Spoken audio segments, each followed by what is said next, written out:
So what is Disney Plus? Odds are you know what it is, but in short, it's Disney's brand new streaming service that aims to compete with Netflix and Hulu.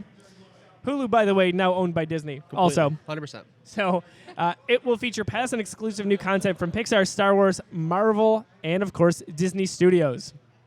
National Geographic as well. National Geographic as well. So it arrives November 12th in North America and November 19th in Australia and New Zealand specifically. We talked about the cost. So, John, if you want to take this bullet point, in terms of cost, $7 a month. Yeah, I mean, stacks up fairly well. So everyone, when they were rumoring Disney Plus, and we heard that it's going to be like the entire vault plus original content, obviously your Star Wars, your Marvel, and all your classic Disney stuff. I remember listening to other podcasts, pop culture podcasts, and hearing people say, "I wouldn't be surprised if this is $20 a month." That like we were really kind of getting our heads we were getting our expectations set for like, okay, how far can a big company push pricing on a streaming service? And we were all kind of ready for it. At least that's where I was at. That's where a lot of people on Twitter were at.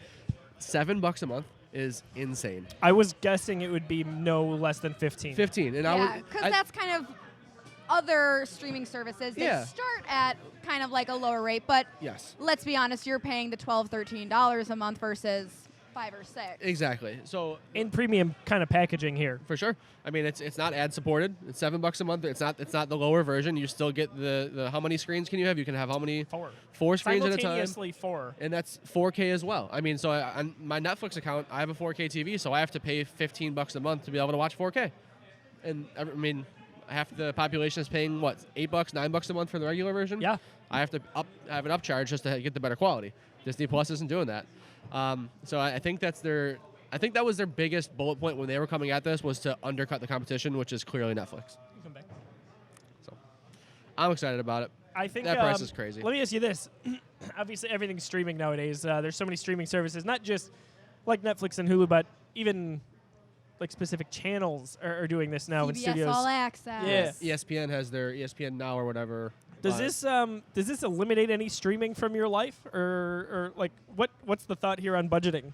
It's cheap, so you don't have to worry about it too much. I don't think so. I assume I'm not the only person at this table who shares subscriptions with people. What? We what are you talking we about? password share, and I think that they're kind of like totally cool with that, with how many screens you're allowed to have on this Straight up, thing. we're sharing Disney Plus between my household and my parents' household. Exactly. So like they let you 4 simultaneous streams. Exactly. So I mean, I pay for Netflix.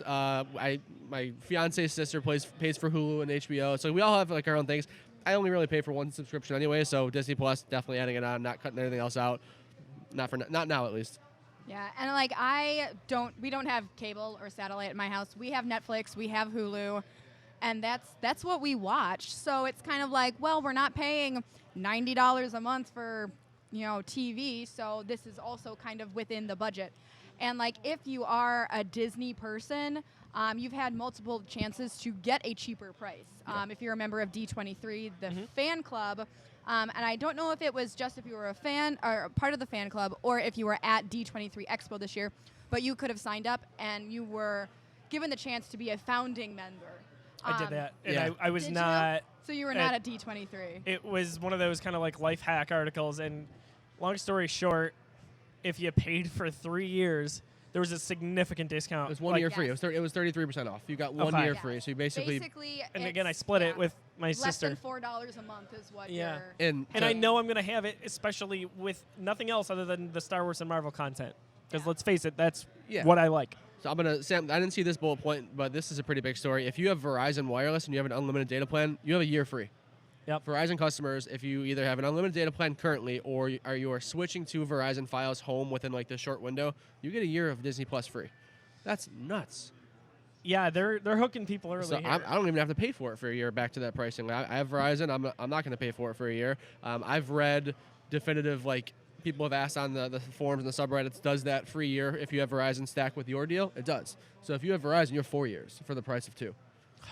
I love it. I didn't know that it stacked. It does stack. It does. Wow. Okay, good to know. Yep.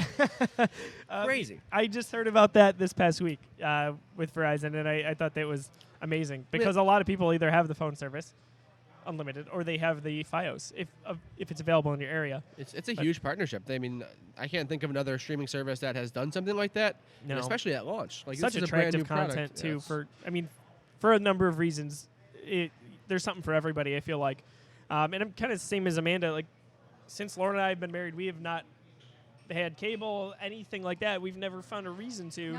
No. But last year I need to write an article on this because I've led so many people to it, and I need to start making commission on it. But Fubo, Fubo, that's a subscription service, and it's kind of like cable DVR, and they have MSG. So for me, I like Buffalo Sabres games. I was just going to ask, how do you watch Sabres games? If you That's how I do it. But, okay. A tale for another time. So how to watch it.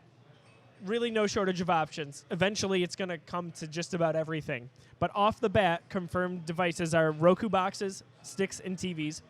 Apple products, so your iPhone, your iPad, your Apple TV. Your phones and TVs running on Android as well as Chromecast. The Xbox One and PS4. I love that right out of the gate. Yeah, that's cool. Yeah. Just one more option for accessibility. And as I mentioned, plans to roll out to all major streaming devices. Yeah, so is it not on the Amazon Fire stuff at launch? I don't think it is. I don't know if this was a leak or a fabricated picture. There is an image of one or of a Fire Stick running this in like a promo package, but it has not been confirmed yet. But, I mean, it's got to be a matter of time if it's not. Well, and I think this is so smart that they're playing nice with so many different services and different ways to watch, because I do think going in, they know they're competing with, well, I mean, Hulu, they own it now, so they're not competing with that. But Netflix is probably the biggest streaming service out there, and so they're majorly competing with this and removing all of their content eventually from Netflix.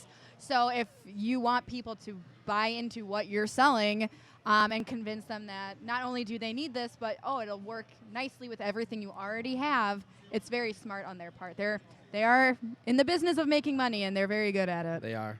I've always said Disney sells a feeling, and they do it well. They do it great. So the other thing to mention, we're talking about pricing and bundles here. So Netflix now starts at $8.99 a month.